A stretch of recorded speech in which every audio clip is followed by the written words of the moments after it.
Good morning student. आज हम लोग पढ़ने वाले हैं रेशो एनालिसिस, जिसमें कि हम देखेंगे सबसे पहला वाला रेशो जिसका नाम है लिक्विडिटी रेशो। देखिए, लिक्विडिटी रेशो जो होता है इसमें दो रेशो कैलकुलेट किए जाते हैं, करेंट रेशो या क्विक रेशो। तो करेंट रेशो का फॉर्मूला होता है current asset upon current liability, और क्विक रेशो का फॉर्मूला होता है liquid ratio upon current liabilities. तो यहाँ पर हमको पहले ये समझना होगा कि करंट एसेट जो होती है वो कौन सी है और करंट लायबिलिटी कौन सी है। देखिए, हमने लिस्ट बनाई है। करंट एसेट में एक नाम है कैश एंड बैंक, एक है stock, debtor, bill receivable, prepaid expense, accrued income, marketable securities.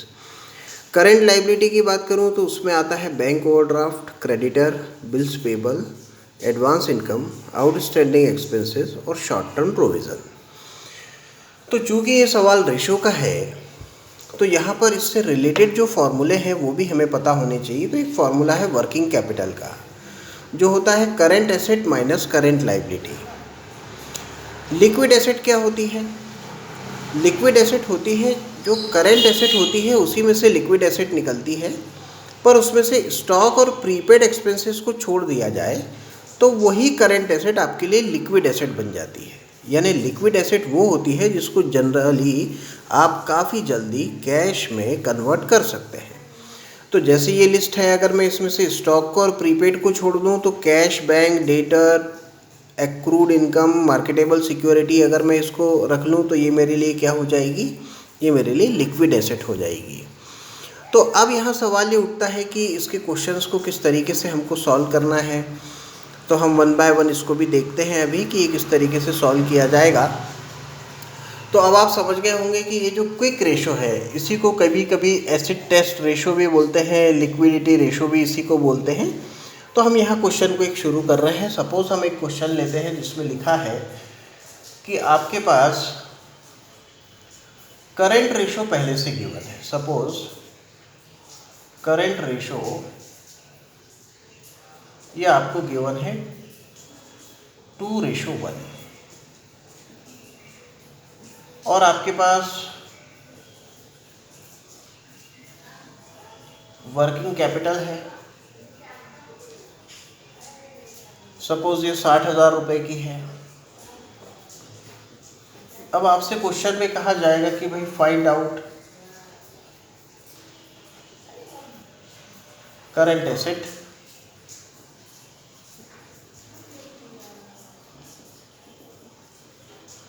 And current liability.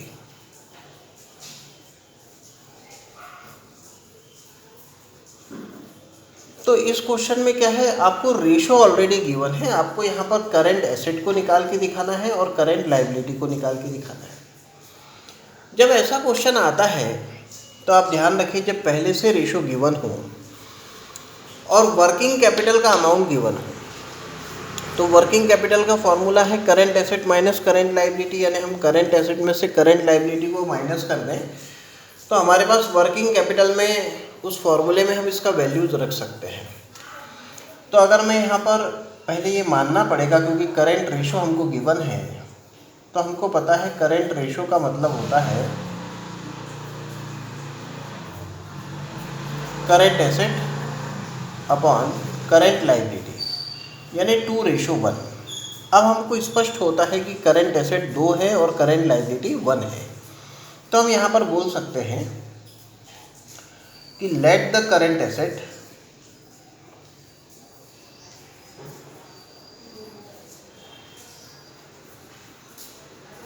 Is equal to 2x and current liability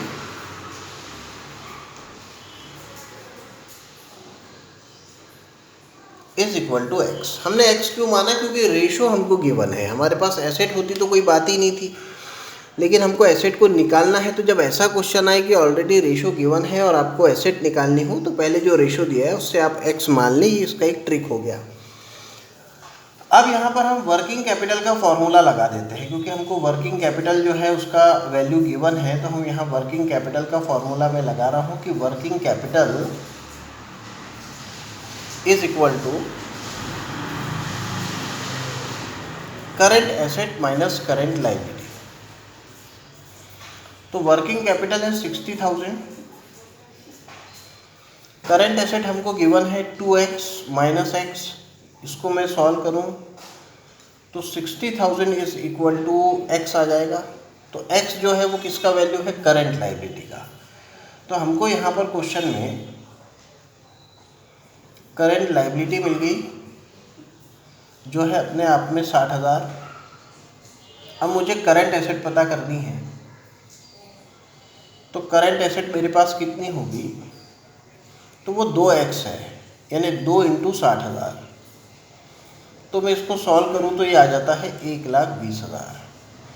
तो देखिए इस तरीके से हमको ये पता हो गया कि अगर हमको क्वेश्चन में करंट रेशो गिवन है, वर्किंग कैपिटल गिवन है, तो उससे x मानकर जो है हम करंट लायबिलिटी को और करंट एसेट को ला सकते हैं। तो ये हमारा जो है ये फर्स्ट क्वेश्चन जो है यहाँ पर आपको मैंने समझाने की कोशिश की है और उम्मीद है कि आपको बिल्कुल समझ में आ गया होगा। तो अब यहाँ हम सेकेंड क्वेश्चन लेते हैं। देखिए हमने यहाँ लिखा है कि टोटल एसेट हमारे पास 1 लाख है, फिक्स टेंजिबल एसेट जो है जो दिखाई देती है, जैसे बिल्डिंग है, मशीन है, प्लांट है, ये 50,000 है। नॉन करेंट इन्वेस्टमेंट हमारे पास 20,000 का है। शेयर होल्डर का फंड हमको 70,000 दिया है। लॉन्ग टर्म लाइबिलिटीज़ 10,000 है और आपको फाइंड आउट करना है करंट रेशो। देखिए ये सवाल एक ऐसा सवाल है जिसमें कि आपको जो बेसिक नॉलेज जो बैलेंस शीट का है वो कम से कम होना चाहिए। तो यहाँ पर अभी हम बैलेंस शीट के बारे में जो है वो थोड़ा सा पहले समझते हैं कि बैलेंस शीट किस तरीके से होगा और उससे ये सब कैसे निकलेगा। तो इस बैलेंस शीट जो अभी हम यहाँ पर बनाने वाले हैं इसको आप आगे तक ध्यान रखें। ये बेसिकली एक स्ट्रक्चर मैं आपको यहाँ समझा रहा हूँ, उसके बेसिस पर ये काफ़ी इजी आपको लगेगा। आप कभी भी ध्यान रखिएगा कि जो हमारे पास एक बैलेंस शीट होती है उस बैलेंस शीट में हमारे पास 2 साइड है, एक है लायबिलिटी साइड और एक है एसेट साइड। तो हमने एक बैलेंस शीट आपको समझ में आया इसलिए मैंने यहाँ ड्रॉ की है, इसको आप अपनी कॉपी में नोट डाउन भी रखिएगा। अब मैं इसके कुछ पार्ट्स यहाँ पर बना देता हूँ क्योंकि ये कंपनी का फॉर्मेट है तो आपको काफ़ी इजी जाएगा आगे के क्वेश्चंस में। एसेट की अगर मैं बात करूँ तो हमारे पास एक जो हेड होता है वो होता है फिक्स्ड एसेट का। दूसरा अगर हम बात करें तो हमारे पास जो दूसरी एसेट होती है वो होती है हमारे पास नॉन करेंट इन्वेस्टमेंट की। तो नॉन करेंट इन्वेस्टमेंट एक हमने यहाँ पर पार्ट बना दिया है और एक हो गई करेंट एसेट।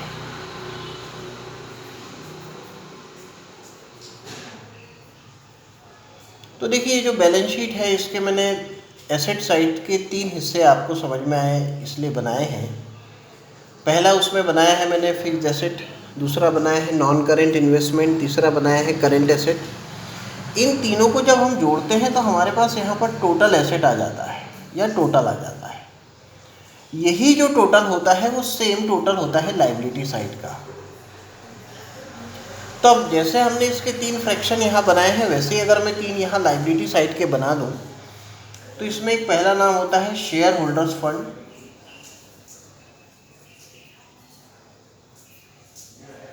ये पहला पार्ट हो गया। दूसरा हो गया लॉन्ग टर्म लायबिलिटी,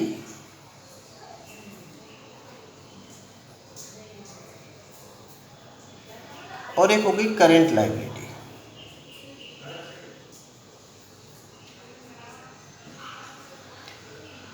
तो अब शेयर होल्डर का फंड, लॉन्ग टर्म लायबिलिटी और करेंट लायबिलिटी, इन तीनों का जो टोटल आएगा वो भी हमारे लिए टोटल एसेट के इक्वलेंट ही होगा क्योंकि बैलेंस शीट के दोनों साइड जो है वो हमेशा इक्वल होते हैं। अब इस क्वेश्चन में देखिए हमको गिवन है कि आपको करेंट रेशो निकालना है जिसके लिए ज़रूरत पड़ेगी हमको करेंट एसेट की और करेंट लायबिलिटी की। तो इसमें देखिए कैसा है, फिक्स्ड एसेट हमको गिवन है, टोटल एसेट गिवन है, नॉन करेंट इन्वेस्टमेंट हमको पता है। तो अगर मैं टोटल में से फिक्स्ड एसेट को और नॉन करेंट इन्वेस्टमेंट को माइनस कर दूं तो तो मेरे पास जो है वो फाइंड आउट हो जाएगा यहाँ पर करंट एसेट।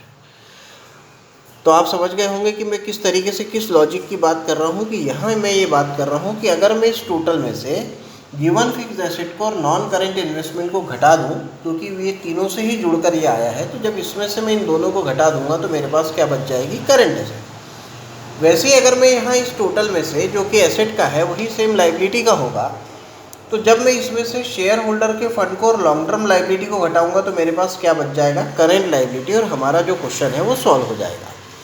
तो अब हम इसको सेम इसी फॉर्मेट में जो है वो सॉल्व करने वाले हैं। तो अब इसको मैं सॉल्व करता हूँ। देखिए, मैं सबसे पहले निकाल रहा हूँ यहाँ पर करंट एसेट को।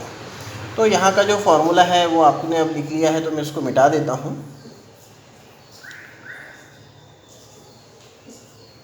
तो अभी मेरे को सबसे पहले निकालना है यहाँ पर, जिसको हम कहेंगे कि हमारे को ज़रूरत है करंट एसेट की। तो मैं करंट एसेट के लिए सबसे पहले यहाँ पर लिख देता हूँ कि करंट एसेट कैसे आने वाली है। तो करंट एसेट हमारे पास आएगी जब हम टोटल एसेट में से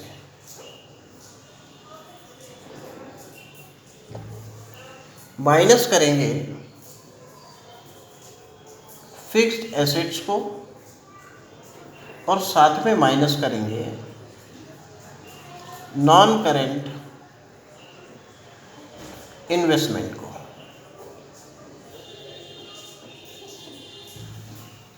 तो टोटल एसेट में से जब हम फिक्स्ड एसेट और नॉन करेंट इन्वेस्टमेंट घटा देंगे तो करेंट एसेट आ जाएगी।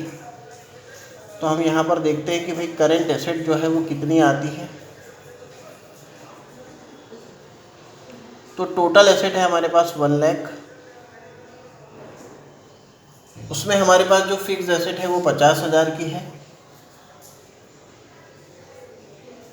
और जो करंट इन्वेस्टमेंट है, नॉन करंट इन्वेस्टमेंट, वो 20,000 का है। तो अगर मैं इसको अब सॉल्व करूं तो 1 लाख में से 70,000 जाएंगे तो 30,000 बच जाएंगे, ये करंट एसेट आ गई। अब मुझे चाहिए करंट लायबिलिटी। तो करंट लायबिलिटी लाने के लिए मैंने क्या करना चाहिए कि जो मेरे पास अभी टोटल है, जो लायबिलिटी साइड का है, चूँकि वो गिवन नहीं है, मतलब जो टोटल एसेट है वही बैलेंस शीट के लायबिलिटी साइड का टोटल है। तो ये जो मेरे पास टोटल एसेट है, जब मैं इसमें से ही शेयर होल्डर्स फंड और लॉन्ग टर्म लायबिलिटी को माइनस करूंगा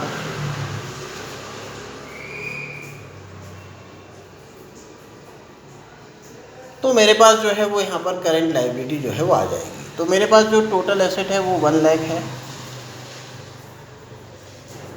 अब इसमें से शेयर होल्डर का फंड जो है वो हमने लिया हुआ है 70,000 और जो हमारे पास लॉन्ग टर्म लायबिलिटी है वो 10,000 की है। तो ऐसे 80,000 जाएंगे तो 20,000 हमारे पास करंट लायबिलिटी आ जाएगी। अब हमारे पास करंट एसेट भी है और करंट लायबिलिटी भी है।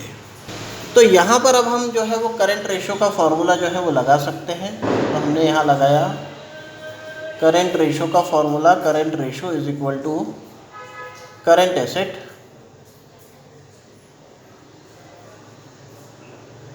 Upon current liabilities.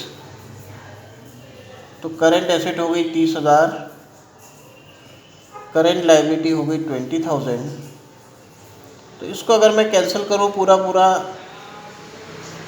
तो ये 1.5 टाइम्स कैंसिल कर रहा है, तो 1.5:1, या आप इसको लिख सकते हैं 1.5 टाइम्स भी। देखिए, टाइम्स लिखिए या 1.5:1 बात एक ही है।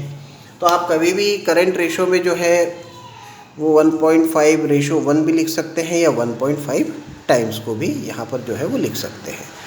तो अब हम ये समझ चुके हैं कि करंट एसेट और करंट लायबिलिटी को कैसे लाया जा सकता है। इस बैलेंस शीट पर आप फोकस करिएगा तो आपको आगे के जो सवाल हैं वो बिल्कुल 100% जो है वो यहाँ पर समझ में आने लगेंगे।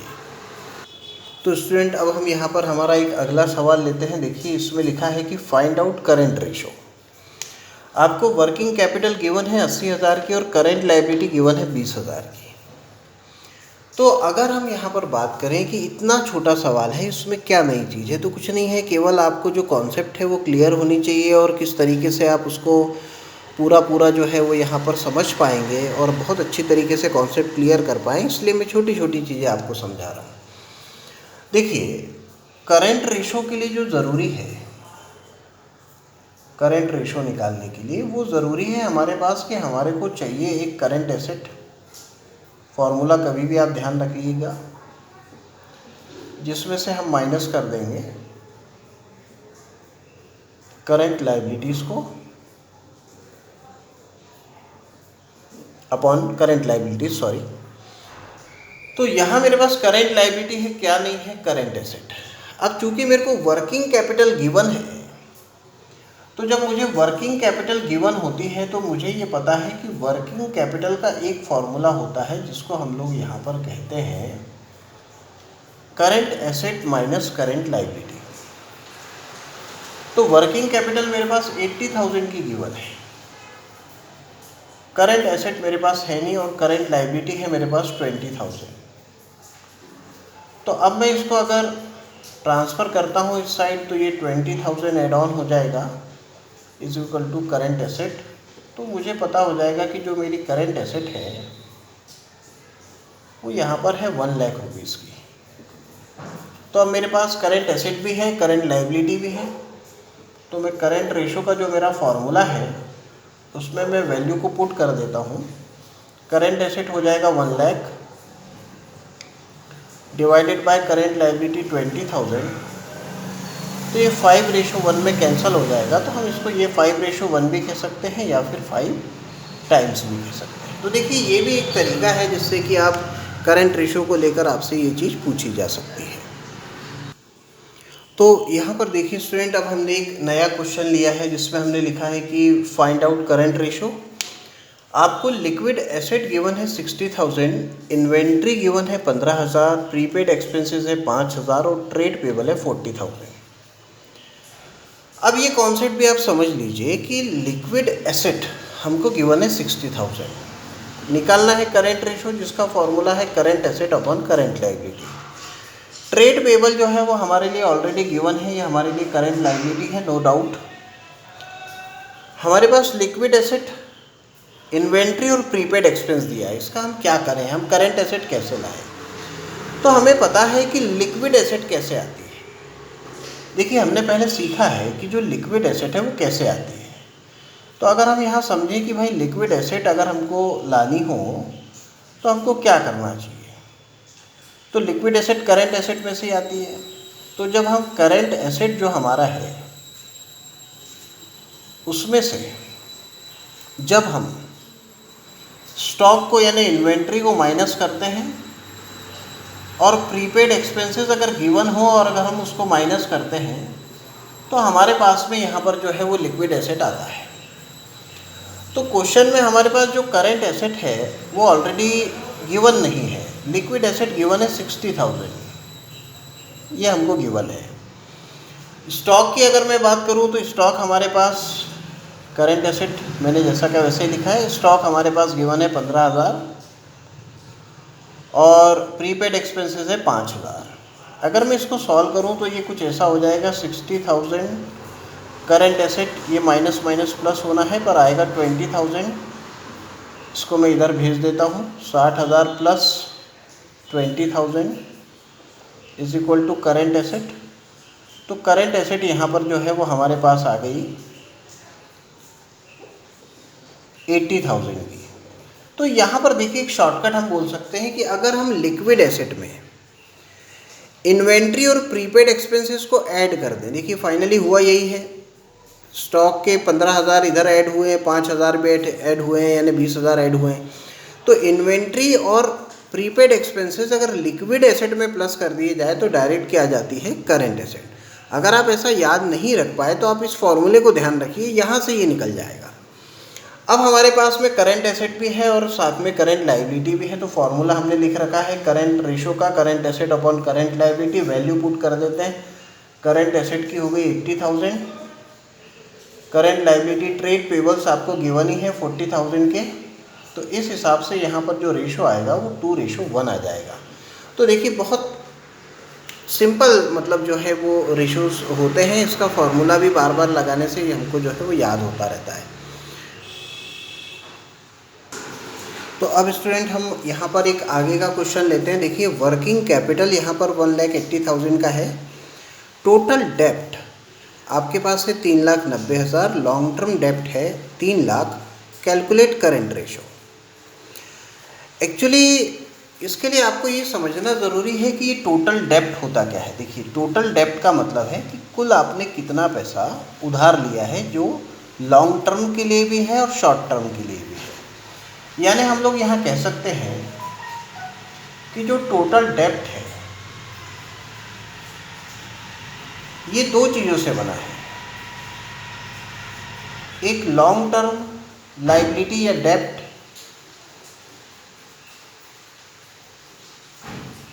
Plus current liability.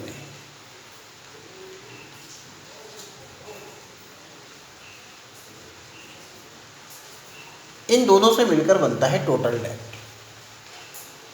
तो जब इन दोनों से मिलकर ये बनता है तो ऐसी कंडीशन में हमको ये समझना चाहिए कि क्वेश्चन में हमको टोटल डेप्ट गिवन है, यानी कुल आपके पास कितना अभी कर्जा है, तो लॉन्ग टर्म कितना है प्लस शॉर्ट टर्म कितना है, दोनों को जोड़कर टोटल डेप्ट बनेगा। तो करेंट रेशियो के लिए ज़रूरी है करेंट लाइबिलिटी, जो क्वेश्चन में गिवन नहीं है। तो हम इस फॉर्मूले से जो है, इस चीज़ से जो है हम उसको ला सकते हैं। टोटल डेप्ट हमारे पास में है 3,90,000 का, लॉन्ग टर्म डेप्ट की अगर मैं बात करूं तो वो है 3 लाख,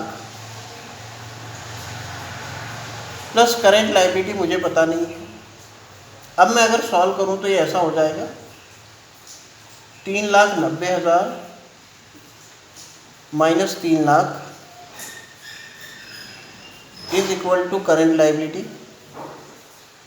तो मुझे यहाँ से मिल गई current liability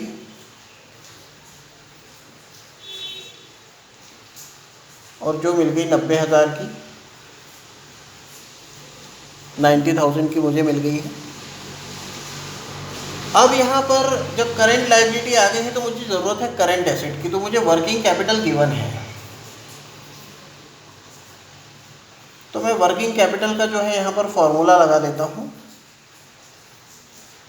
current asset minus current liability. Working capital है 1,80,000 is equal to current asset मुझे पता नहीं है, करेंट लाइबिलिटी 90,000 की आ रही है। तो इस तरीके से ये हो जाएगा 1,80,000 plus 90,000 is equal to current asset. तो मेरे पास यहाँ पर जो करंट एसेट है वो आ गई है 2,70,000 रुपये की। अब मैं काफ़ी आसानी से करंट रेशो को ला सकता हूँ, तो मेरा फॉर्मूला हो जाएगा current ratio is equal to current asset upon current liabilities. तो करंट एसेट मुझे गिवन है 2,70,000 की और करंट लाइबिलिटी जो है मेरे पास है 90,000 की। तो ये 3:1 जो है हमारे पास कैंसिल करने पर आ जाता है। तो इस तरीके से हमारा जो करंट रेशो है वो यहाँ पर फाइंड आउट हो जाता है। तो स्टूडेंट अब हम यहाँ एक आगे का क्वेश्चन देखते हैं। देखिए यहाँ पर लिखा हुआ है कि from the following compute current ratio. आपको एक बहुत बड़ी सी लिस्ट दी है जिसमें कि है trade receivable, prepaid expense, cash, marketable security, land and building, bills payable, sundry creditors, debentures, inventories और एक्सपेंसेस पेबल। अब देखिए ये भी एक क्वेश्चन है जिसमें आपको यहाँ पर ढूंढना है कि आपके लिए कौन कौन सी करंट एसेट है और कौन कौन सी करंट लाइबिलिटी है। तो हम यहाँ पर लिस्ट बनाते हैं। देखिए इससे आपको क्या है पूरा नॉलेज हो जाएगा कि कौन सी करंट एसेट है और कौन सी करंट लाइबिलिटी है। तो अगर मैं यहाँ पर लिस्ट बनाऊँ कि मेरे पास में करंट एसेट कौन कौन सी है, तो मैं यहाँ पर बोल सकता हूँ कि मेरे पास जो करंट एसेट है उसमें एक नाम है ट्रेड रिसीवेबल का। तो ट्रेड रिसीवेबल जो है वो डेटर और बिल रिसीवेबल को जोड़कर बनती है। तो ट्रेड रिसीवेबल हमारे पास में आ गया है, जो गिवन है हमको 1,80,000 का। दूसरा हमारे पास में है यहाँ पर देखिए प्रीपेड एक्सपेंसेस, ये भी करंट एसेट है। तो मैंने ले लिया यहाँ प्रीपेड एक्सपेंसेस, जो कि गिवन है मेरे पास 40,000। फिर है कैश, ये भी मेरे लिए करंट एसेट ही है। कैश है मेरे पास 50,000। मार्केटेबल सिक्योरिटी भी हमारे लिए करंट एसेट है, तो हम लोग यहाँ ले लेते हैं मार्केटेबल सिक्योरिटी। और ये मार्केटेबल सिक्योरिटीज़ हमारे पास में है 50,000। इसके बाद देखिए लैंड एंड बिल्डिंग है, तो वो तो फिक्स्ड एसेट है, उसको नहीं लेंगे। बिल्स पेबल ये current liability, sundry creditor current liability, debentures ये फिक्स्ड लाइबिलिटी है, तो हमारे पास लैंड एंड बिल्डिंग और डेबेंचर फिक्स्ड है। इन्वेंट्री हमारे लिए करंट एसेट है, तो हम यहाँ पर लिखेंगे इन्वेंट्रीज यानी स्टॉक। तो इन्वेंट्रीज हमारे पास में है, यहाँ पर गिवन है 80,000।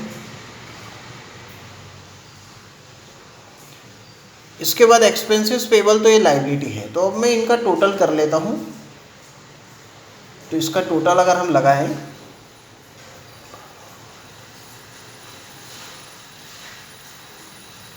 तो ये होता है 4 लाख। तो हमारे पास जो करंट एसेट है वो कुल मिलाकर 4 लाख रुपए की है। तो हमने यहाँ लिख दिया ये हमारे लिए है करंट एसेट्स, जो कि है 4 लाख की। अब ऐसे ही हम लिस्ट बना लेते हैं करंट लाइबिलिटी की। तो हम यहाँ लिख रहे हैं करंट लाइबिलिटीज़ को।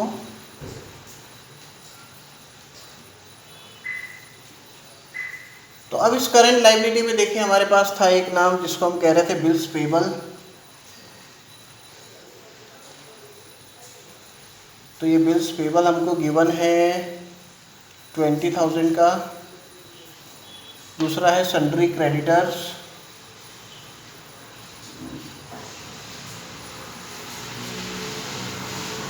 ये हमको गिवन है 1 लाख रुपए का।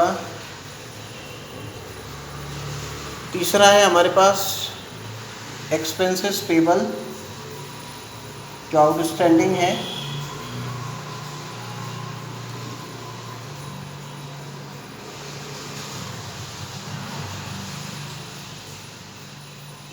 और ये है हमारे लिए 80,000 का। तो मैं इसको ऐड करूं तो ये होता है 2 लाख। तो ये हो गई हमारे लिए current liability.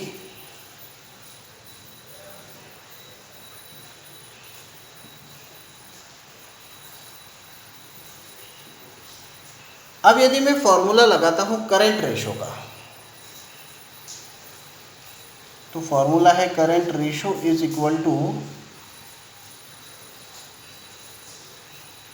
Current asset upon current liabilities. तो करंट एसेट हो गई 4 लाख की, करंट लायबिलिटी 2 लाख की, तो ये हो गया 2:1। तो देखिए इस तरीके से हमने यहाँ पर एक जो क्वेश्चन है और कैसा बन सकता है, यहाँ पर उसको अब पूरा अच्छी तरीके से जो है यहाँ समझ लिया है। तो देखिए स्टूडेंट, अब हमने थोड़ा सा एक एडवांस क्वेश्चन लिया है जिसमें कहा गया है कि a company had a current asset ₹4,50,000 and current liabilities 2 lakh. Afterwards it purchase goods for ₹30,000 on credit. Calculate current ratio after purchase. देखिए यहाँ पर एक बात समझिए, सवाल हमको ये बता रहा है कि कंपनी के पास करंट एसेट 4.5 लाख रुपए की है, करंट लायबिलिटी 2 लाख रुपए की है, और अगर हम जो गुड्स हैं उसको हम परचेस करते हैं उधार ऑन क्रेडिट, तो ऐसा करने से क्या होगा? अगर हम क्रेडिट में गुड्स को परचेस करें तो इससे एक हमारा क्रेडिटर बढ़ जाएगा, यानी करंट लायबिलिटी जो है वो हमारी इंक्रीज हो जाएगी। साथ में जब स्टॉक हमारे पास आ जाएगा तो जो हमारी करंट एसेट है वो भी इंक्रीज़ हो जाएगी। तो इस हिसाब से हम बोल सकते हैं कि क्रेडिट स्टॉक को परचेस करने से लायबिलिटी भी बढ़ गई और एसेट भी बढ़ गई। तो हमको पता करना पड़ेगा यहाँ पर, क्योंकि करंट रेशो निकालना है आफ्टर परचेस, कि परचेस करने के बाद हमारी करंट एसेट की क्या स्थिति है और करंट लायबिलिटी की क्या है। तो मैं यहाँ सबसे पहले निकाल लेता हूँ करंट एसेट आफ्टर परचेस। तो मैं यहाँ पर लिख देता हूँ करंट एसेट आफ्टर परचेस। तो यहाँ पर देखिए 4.5 लाख था, अब उसमें 30,000 की एसेट और बढ़ गई तो 4,80,000 हो गया करंट एसेट अब हमारे पास आफ्टर परचेस। ऐसी करंट लायबिलिटी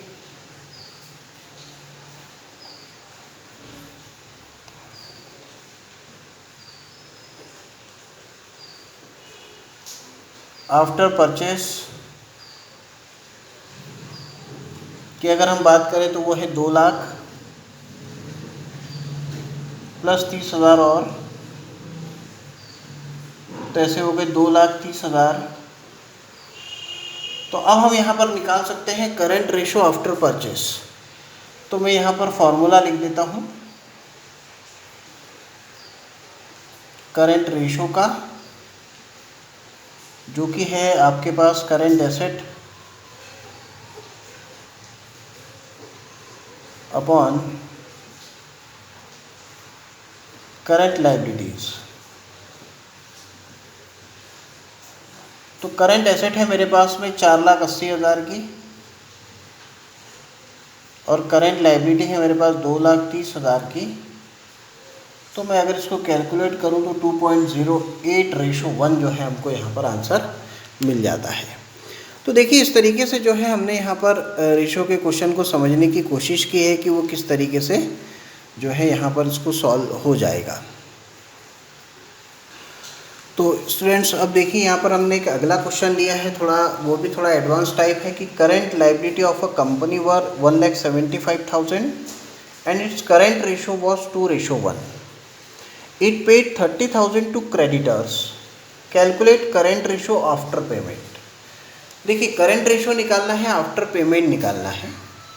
पहले आप इस बात को समझ लें कि जब पेमेंट हो जाएगा तो जो कैश है यानी जो आपकी करंट एसेट है उसमें ऑलरेडी डिक्रीज़ हो जाएगा, और जब आप क्रेडिटर को पे कर रहे हैं तो आपकी जो करंट लायबिलिटी है वो भी 30,000 से कम हो जाएगी। तो यहाँ हमको पहले पता करना पड़ेगा कि हमारे पास करंट लायबिलिटी तो 1,75 गिवन है पर हमारे पास करंट एसेट नहीं है। तो हम क्या करेंगे, रेशो हमको गिवन है तो हम पहले लिखेंगे सॉल्यूशन में current ratio is equal to current asset upon current liability. Current ratio है हमारे पास 2:1, तो 2/1 में लिख देता हूँ। करंट एसेट मुझे पता नहीं है, करंट लायबिलिटी 1,75,000 की है तो 2 × 1,75,000 is equal to current asset. तो करंट एसेट मेरे पास में आ गई है 3,50,000 की। तो अब मैं बोल सकता हूँ करंट एसेट 350 की है और करंट लायबिलिटी है 1,75,000 की। तो हमको पता करना है आफ्टर पेमेंट, तो मैं पता करता हूँ करंट एसेट आफ्टर पेमेंट। तो ये हो जाएगा 3,50,000 माइनस 30,000 तो 3,20,000, और करंट लायबिलिटी आफ्टर पेमेंट कितनी होगी, तो वो भी 30,000 से कम हो जाएगी। तो 1,75,000 माइनस 30,000 तो 1,45,000। तो अब जो हमारे पास में नया करंट रेशो आएगा, current asset upon current liability, यानी 3,20,000 डिवाइडेड बाय 1,45,000। तो आप इसको कैलकुलेट कर लीजिए कि 3,20,000 डिवाइडेड बाय 1,45,000 करते हैं तो 2.21:1 यहाँ पर आ जाता है। तो देखिए इस तरीके से हमने यहाँ पर एक जो करंट रेशो को लेके जो फॉर्मूला है उसको हमने पूरा समझने की यहाँ कोशिश की है कि ये किस तरीके से सॉल्व होता है। तो देखिए स्टूडेंट, हमने यहाँ पर एक नया क्वेश्चन लिया है। ये भी थोड़ा एडवांस क्वेश्चन है। देखिए इसमें लिखा है कि रेशो ऑफ करंट एसेट, जो कि करंट एसेट है 8,75,000 की है, टू करंट लाइबिलिटी, जो करंट लाइबिलिटी है वो 3,50,000 की है, इस 2.5:1, यानी जो करंट रेशो है वो 2.5:1 है जब आपकी करंट एसेट 8,75,000 की है और करंट लाइबिलिटी 3,50,000 की है। The firm wants to maintain current ratio 2:1। अब फर्म ये चाहती है कि इन फ्यूचर जो रेशो हो वो 2:1 का हो जाए by purchasing goods on credit, और जो परचेस किया जाए गुड्स का वो ऐसा उधार खरीदा जाए कि रेशो 2:1 हो जाए। By purchasing goods on credit compute amount of goods that should be purchase on credit, और आपको यहाँ पर अब 2:1 के बेसिस पर लाने के लिए कितना गुड्स खरीदना होगा ये बताना है। तो पहले आप क्वेश्चन समझ जाइए। 2.5:1 जो है वो करंट एसेट 8,75,000 3,50,000 को लेके है। अब आपको इतने रुपए का गुड्स खरीदना है उधार क्रेडिट में, ताकि जो आपका रेशो है वो कितना मेंटेन हो जाए, 2:1। तो सपोज इसका सॉल्यूशन के लिए हम लोग यहाँ मान लेते हैं कि let the goods purchased on credit ₹X, तो X रुपए का गुड्स हम परचेस कर रहे हैं। तो इस हिसाब से हमारी जो करंट एसेट होगी वो भी बढ़ जाएगी, क्योंकि गुड्स उधार में खरीद रहे हैं, इन्वेंट्री बढ़ रही है। तो 8,75,000 प्लस X हो जाएगा। और जो हमारी करंट लाइबिलिटी है वो भी बढ़ना है, क्योंकि क्रेडिटर्स हमारे बढ़ रहे हैं, हम पेमेंट तो करनी है। तो ये हो जाएगी 3,70,000 या 3,50,000 सॉरी, प्लस X। अब रेशो जो नया मेंटेन करना है वो 2:1 मेंटेन करना है, 2.5 से तो कोई लेना देना नहीं है। तो यहाँ अगर मैं करंट रेशो की बात करूँ तो वो मेरे पास गिवन है, जिसका फॉर्मूला है current asset upon current liability.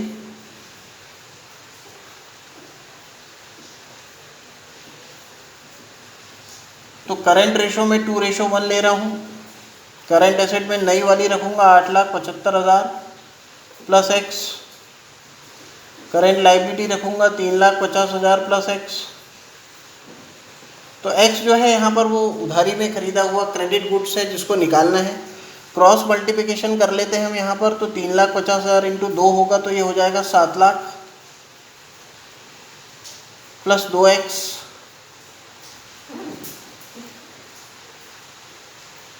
Is equal to 1 का इंटू हो जाएगा, तो ये हो जाएगा 8,75,000 प्लस X।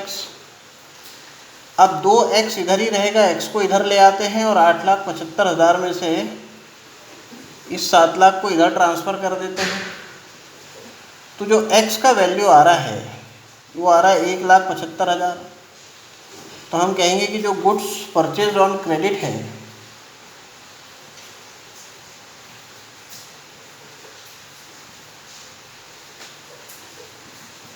वो है 1,75,000 का।